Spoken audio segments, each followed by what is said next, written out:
In yesterday's episode, we retraced the route of the 9 hikers on their journey towards Otorten Mountain. Weeks later, after their failure to return to Sverdlovsk, search parties were assembled, and it didn't take long for them to find the abandoned campsite. What ensued was truly horrifying. The next morning, the search and rescue party made an early start, keen to determine the group's direction of travel away from their abandoned tent. They were soon joined by a larger group of volunteers, as well as members of the Russian military. Leading away from the campsite, the rescuers discovered at least 8 sets of footprints, possibly 9, heading down the slope towards the edge of a wood at the very base of the mountain. Bizarrely, most of the tracks looked as if they had been made by people wearing only socks and even barefooted in some cases. They disappeared after about 500 meters, apparently covered by snowfall. The woods were situated almost a mile downhill on the opposite side of the pass. At the edge of the tree line, underneath a large cedar tree, they found the remnants of a small fire. They also noticed that the cedar tree's branches had been broken or snapped off completely up to 5 meters above the ground, suggesting that someone had climbed it. This at first looked promising, but any hopes of finding the hikers alive would be short-lived. Early on the morning of the 27th of February, they found the body of Yuri Doroshenko underneath the cedar tree, close to where the fire pit was situated. At 180 centimeters tall, Doroshenko was the group's tallest and most well-built member. He was described as impulsive and brave by those who knew him. On a previous expedition, he had apparently chased away a bear that had wandered too close to camp. Doroshenko had minor cuts and bruises all over his body. His nose, lips, and one of his ears were covered in dried blood. His upper lip was swollen, as if he had been hit in the mouth. A grey foam-like substance was also found on his cheeks, suggesting he had suffered from a pulmonary edema. His right temple and one of his feet had been burned. Despite all of these signs, the cause of death was listed as hypothermia. Yuri Krivonischenko's body was found lying right next to Doroshenko and was discovered at roughly the same time. Krivonischenko had been the group's joker and musician and had something of a reputation for being a master storyteller. He had been studying construction and hydraulics at the university. As with Doroshenko, minor bruises and abrasions were found on his abdomen and various limbs. The tip of his nose was missing, possibly eaten by animals after death. A chunk of flesh had been torn off the knuckle on the back of his left hand, which was later found to be in his mouth, suggesting that he had bitten himself, possibly as a way of staying awake, or if he had been hiding in order to stifle a cry. Both of his hands had suffered burns. The cause of death was also listed as hypothermia. The next body to be discovered was that of Igor Dyatlov, the group's leader. Highly intelligent and meticulous in preparation, Igor was well respected amongst his peers. His knowledge of radio systems was said to be encyclopedic, having crafted a number of wireless devices using household items. His body was found later the same day, further up the slope, 300 meters from the cedar tree, as if he had died whilst heading back towards the tent. He was found face up and covered with snow. Both his hands were clasped together in front of him, with his arms tight against his chest. His watch had stopped at 5:31 a.m.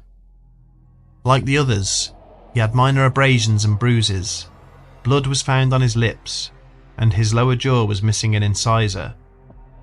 The coroner reported that injuries to his hands were consistent with those which occurred during a fist fight. As with the other 2 bodies, Dyatlov had also died from exposure.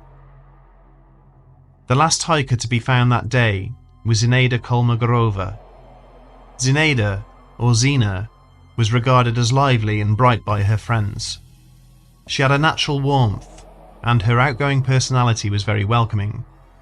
She was highly attractive, and many of her male companions privately admitted to having had a crush on her.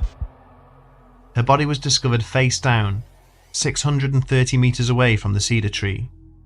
Like Dyatlov, it seemed that she had died while struggling to make her way back to the tent. She had also apparently died from hypothermia, but her body was in a similar state to the others, with minor cuts and bruises. However, she had a fresh, foot-long bruise in her lower right lumbar region.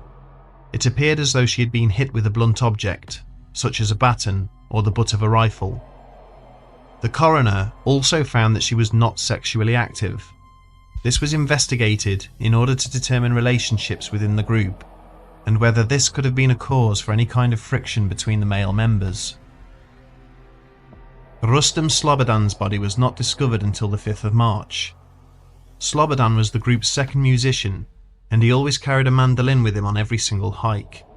He was the son of affluent university professors, and he had already earned a degree in mechanical engineering. Rustem was found face down, 480 meters from the cedar tree, somewhere between Igor and Zina. Like them, he also appeared to have been trying to make his way back to camp. He was one of the few hikers to be found wearing footwear, although he had on only one felt boot on his right foot. Like the others, he had minor wounds all over his body, but somewhere along the line, he had fractured his skull. Despite such an appalling injury, it was not serious enough to have caused his death. Slobodan also died from exposure. Dyatlov, Doroshenko and Krivonischenko had all been lightly dressed. Their bodies were found wearing little more than their underwear. Kolmogorova and particularly Slobodan, on the other hand, were better dressed than the other three, although the clothing they had on was nowhere near sufficient enough to withstand such low temperatures. With the exception of Dyatlov, it was discovered that the other bodies had been moved in some way after death. Most were found face down, even though they had died on their backs. The bodies of the last 4 hikers were not discovered until 2 months later, when the snows began to melt. A Mansi native by the name of Kurikov noticed cut branches forming a trail, which receded 75 meters further back into the woods behind the cedar tree. This led to a 6-meter deep ravine, where a pair of black cotton pants were found. The ravine was still half filled with snow, but on the 5th of May, rescuers worked tirelessly to dig it out. The remaining 4 bodies were located inside, buried under 4 meters of snowfall. All of them were better dressed than the previous victims. It was later discovered that only one of them had died from hypothermia, and it was assumed that these 4 had taken clothes from the other dead bodies found near the cedar tree. Along with the hikers, they also found a hastily constructed den, which suggested that they had survived for some time whilst in the ravine. Alexander Kolevatov was a student of nuclear physics, a methodical young man with an imposing physique. He was a very private person and enjoyed smoking a pipe. Kolevatov was the only person found in the ravine who had apparently died of hypothermia. Despite this, he had a broken nose, a deformed neck, and was missing his eyes and the soft tissues around them. There was also a fairly large open wound behind his left ear, and portions of his clothing were found to be slightly radioactive. Rescuers found Alexander Zolotaryov's body right next to Kolevatov's. They were embraced back to breast. At 37, Zolotaryov was the oldest and most experienced member of the group. He had seen military action on the Russian front during World War II, and was something of a stranger to his companions. Nobody really knew him. He had joined the hike at the last minute, but the others had warmed to his personable nature rather quickly. He had already achieved his Grade 3 certification in hiking, and they respected his expertise. His birthday was on February the 2nd, and it is a particularly sad twist that he either died on or just before his 38th birthday. Zolotaryov had not died from hypothermia, but from a crushing injury to his chest. All bones in the top half of his right rib cage had been fractured. He had a large open wound on the right side of his head, a cut so deep that the skull bone had been exposed. He was also missing his eyes and eyelids. He was found with a pen in his right hand and a piece of paper in his left, but had died before he could write anything down. Nikolai Thibu Brigneles was found just 2 meters away from the other 2. Brignoles had already graduated from the university, earning his degree in industrial civil construction. Though serious and extremely well-read, he was the most humorous member of the group. Brignoles had died from a massive impact to the skull, with multiple fractures to the temporal bone. This sort of injury would have left him unable to move. It should be noted that Zolotaryov and Brignoles were the best-dressed members of the group. Both were found wearing footwear, which has led many to believe that they might have been outside of the tent at the time the incident took place. Finally, Lyudmila Dubinina's body was discovered only a meter away from the other three. Lyudmila was the youngest member of the party and was a fervent communist. She had a reputation as an outspoken and highly principled student, and although serious on the surface, she had a razor-sharp wit which often kept her companions in high spirits. Unfortunately, of all the group members, her body was found in the worst state. Like Zolotaryov, she had also suffered a crushing injury to her chest. All but 8 of her ribs had been broken. Her eyes, tongue, and the soft tissues around her mouth and eyelids were missing. The coroner found a significant amount of blood in her stomach, which suggested her tongue could have been removed while she was still alive. Animal predation shortly after death was also listed as a possibility. On top of all this, her clothes were found to be radioactive. It should be noted that small amounts of radiation were also detected in and around the area of Dyatlov Pass. The injuries to Dubinina, Zolotaryov and Brignoles were of particular interest. The coroner reported that they did not exhibit the blunt force trauma associated with any kind of attack using melee weapons. Instead, they were the sort of injuries only seen in car accidents or explosions. They were inflicted at speed and caused by a huge amount of pressure. Needless to say, authorities were initially baffled. They could have accepted 1 or 2 hikers having lost their lives, but the deaths of 9 highly experienced individuals seemed incomprehensible. The campsite was examined and re-examined countless times, and from the evidence gathered, investigators were able to piece together a rough idea of what happened. Forensic examination of the fibers in the tent material determined that the cuts had been made from the inside. The zip on the main entrance was still locked in place, suggesting that none of the group had left the tent in this way. They had all exited through the large hole in the side canvas. Many of their belongings were left behind, things that would have otherwise saved their lives, including layers of protective clothing. Footprints leading away from the tent indicated a haphazard and panicked flight. The tracks initially diverged on different routes of escape, but regrouped about 100 meters further down the slope. It was determined at this point that the hikers were no longer running, but taking calm, methodical steps. They walked almost in single file. Upon reaching the tree line at the bottom of the slope, it is assumed that Doroshenko and Krivonishenko, the least well-dressed, quickly began to suffer from hypothermia. They all huddled around a hastily lit fire in order to keep themselves warm, but it was most likely not sufficient enough. They could not see the tent from their position, and it is assumed that somebody climbed the large cedar tree in order to survey the scene and see if it was safe to return. Investigators believe that 3 members of the group, freezing and already in the initial stages of hypothermia, decided to brave the elements and make their way back to the tent.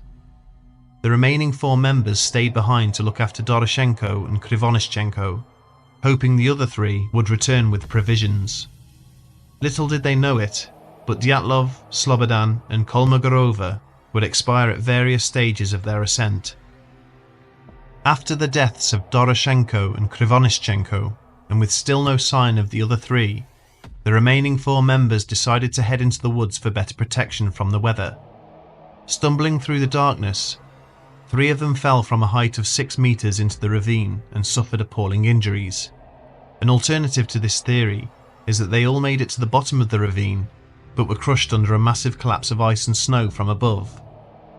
All members of the group now lay dead or dying as the snow and wind howled across the slopes of Kolatsiakl.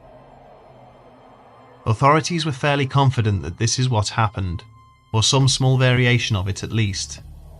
However, the question on everybody's lips was, what on earth compelled these individuals to leave the safety of their tent in such a panicked and distressed state? Some event must have taken place at the campsite, which disturbed them so much so that they prioritized fleeing the scene over the structural integrity of their only shelter and of protecting themselves against the sub-zero temperatures. And this is the crux of the entire mystery. What was that event? There have been a number of theories over the years, first and foremost amongst them, and the explanation almost everyone uses to try and rationalize the incident, is that an avalanche was responsible. It is theorized that during the night, the hikers heard a rumble heading towards their camp and fled in fear for their lives. However, this possibility does not stand up to scrutiny. The 30-degree incline of the mountain slope was just not steep enough to pose any threat from an avalanche, and if Dyatlov or even Zolotaryov had suspected any such danger, they would never have made camp where they did. Secondly, an avalanche would have completely covered over the campsite, including the footprints that were found leading away.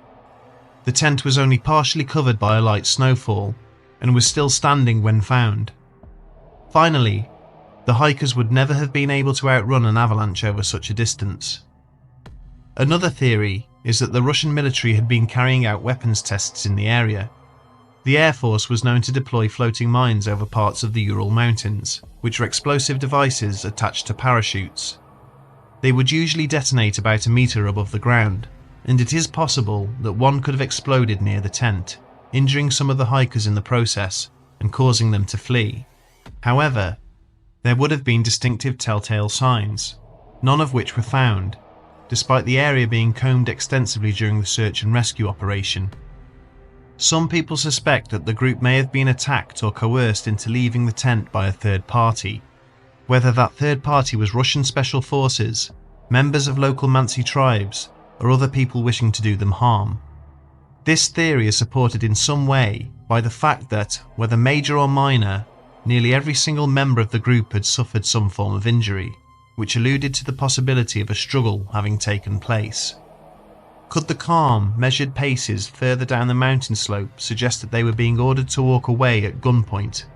Again, this is highly unlikely. No other tracks were found in the area besides those of the hikers themselves, and it's difficult to pinpoint a motive for anyone to do such a thing. After all, none of the group's belongings were taken, not even their money, which decisively rules out a robbery. Interestingly, Yuri Yudin believes that his friends stumbled upon something they were never supposed to see, and were killed by Russian special forces.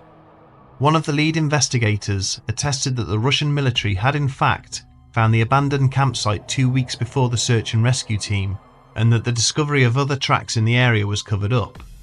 This theory is not beyond all possibility. After all, how can we be certain about the extent of footprints in the area, or lack thereof, when the entire scene had been contaminated by people walking through immediately after the camp had been discovered? Some suggest an internal conflict within the group, but this seems even more implausible. Why would a fight amongst themselves cause all members to leave the camp? Espionage was also suspected, with some people theorizing that the entire hike was a ruse so that certain individuals in the group could meet up with Western agents and exchange information. It is thought that not all of them were aware of this, and that a struggle broke out when the true intentions of the trip were uncovered. But again, this does little to explain the mass exodus of the tent. A photo taken by Brignoles on the 30th of January, the now infamous frame number 17, depicts what many believe to be a Sasquatch or Yeti stalking the group. The local Mansi tribes in particular tell many legends about such creatures, and absolutely believe that they inhabit the Siberian wilderness. The hikers also wrote a small article about the Yeti in their mock newspaper. This has led some people to put forward the possibility that the group were either spooked by one of these beings coming too close to camp, or were indeed attacked by one or even several for encroaching upon their habitat. However, this brings us back to the issue that although wildlife tracks were found in the area, there was nothing significant enough to match a Bigfoot, or even a bear for that matter. Not only that, but even cryptozoologists examined frame number 17 and determined that the proportions match those of a human being rather than those of a Sasquatch. Carrying on with the paranormal and supernatural themes, the number 9 is said to have been quite significant in this case. According to local Mansi legends, 9 hunters died on the same slopes hundreds of years before in horrifying and mysterious circumstances. In 1991, an aircraft carrying 9 people crashed in the same area, killing all aboard. This has led some to suggest that Kholat-Syakhl is cursed or even haunted by evil spirits. Did one of these spirits manifest in the middle of the hiker's tent on the night in question? Or was it something more alien? Perhaps the most prominent fringe theory suggests that UFOs were involved. Although this may sound far-fetched, there may actually be some weight to this idea. Another hiking team, just a few miles away from the Dyatlov group, reported seeing lights in the sky over Kholat-Syakhl on the night of February the 1st. This was corroborated by locals, who also reported seeing orb-like shapes in the sky over the same area. Mansi tribesmen would also say that this sort of phenomenon is fairly common in the Ural Mountains. A rather chilling photograph on Krivonischenko's camera, the final shot he ever took, shows what looks like an odd light anomaly in the night sky. Zolotaryov's second camera seems to show more images in a similar vein, although the film was damaged and it is hard to say exactly what they depict. On top of all this, the lead investigator, Lev Ivanov, stated many years later that the Soviet government had pressured him to keep anything to do with supposed extraterrestrial involvement out of his reports. Of particular note are the burn marks he found on trees at the bottom of the slope, particularly the tops of some of the pines, which were singed and blackened. Ivanov was of the belief that these trees, or someone hiding within them, had been shot at indiscriminately with heat-based weapons. The state of some of the bodies was also consistent with cattle mutilations found all over the globe, although this could have been down to a combination of animal predation and putrefaction post-mortem. The coroner also reported that the bone fractures were caused by very high pressure, and that even a fall from a height of 6 meters could not have caused them. Finally, the radiation found on some of the victims' clothes is also a point of constant contention, although this could be attributed to the fact that Kolevatov was a nuclear physics major. The contamination could have occurred in one of the labs at the institute before the trip even began.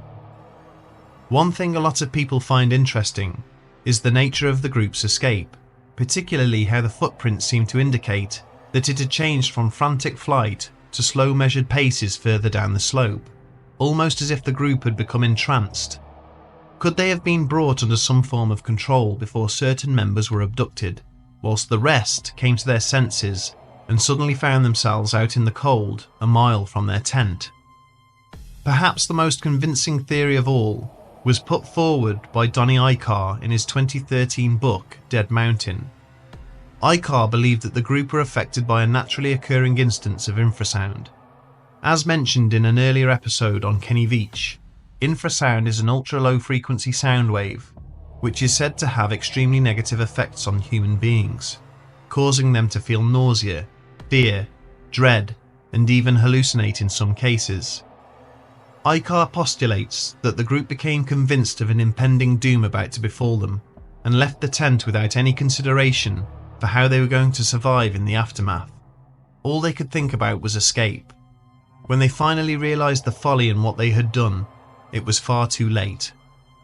Experts in infrasound phenomena have examined the contours of Kholat-Syakhl and have stated that, if the conditions were just right, the smooth slopes would be perfect conductors for such sound waves to manifest. So are they what caused the hikers to leave the safety of their tent in the middle of that freezing cold night, inadequately dressed and ill-equipped in most other aspects? There are a few issues with this explanation, of course. Infrasound affects different people in different ways, so why would they all react in the same way? Surely at least one of them would have seen reason. Not only that, but would the effects of infrasound really be strong enough to affect a whole group of people continuously over the course of a mile? The jury is still well and truly out. After all these years, we are still no closer to understanding what kind of event could drive so many people to act so recklessly, and unfortunately, we may never know the truth. It seems the secrets of Dyatlov Pass died on the slopes of Kalatsiakal, along with the young men and women who undertook such a difficult assignment. Whatever happened, it was such a tragic waste of life. Truly, our hearts are with their loved ones, and these vibrant and talented individuals should never be forgotten.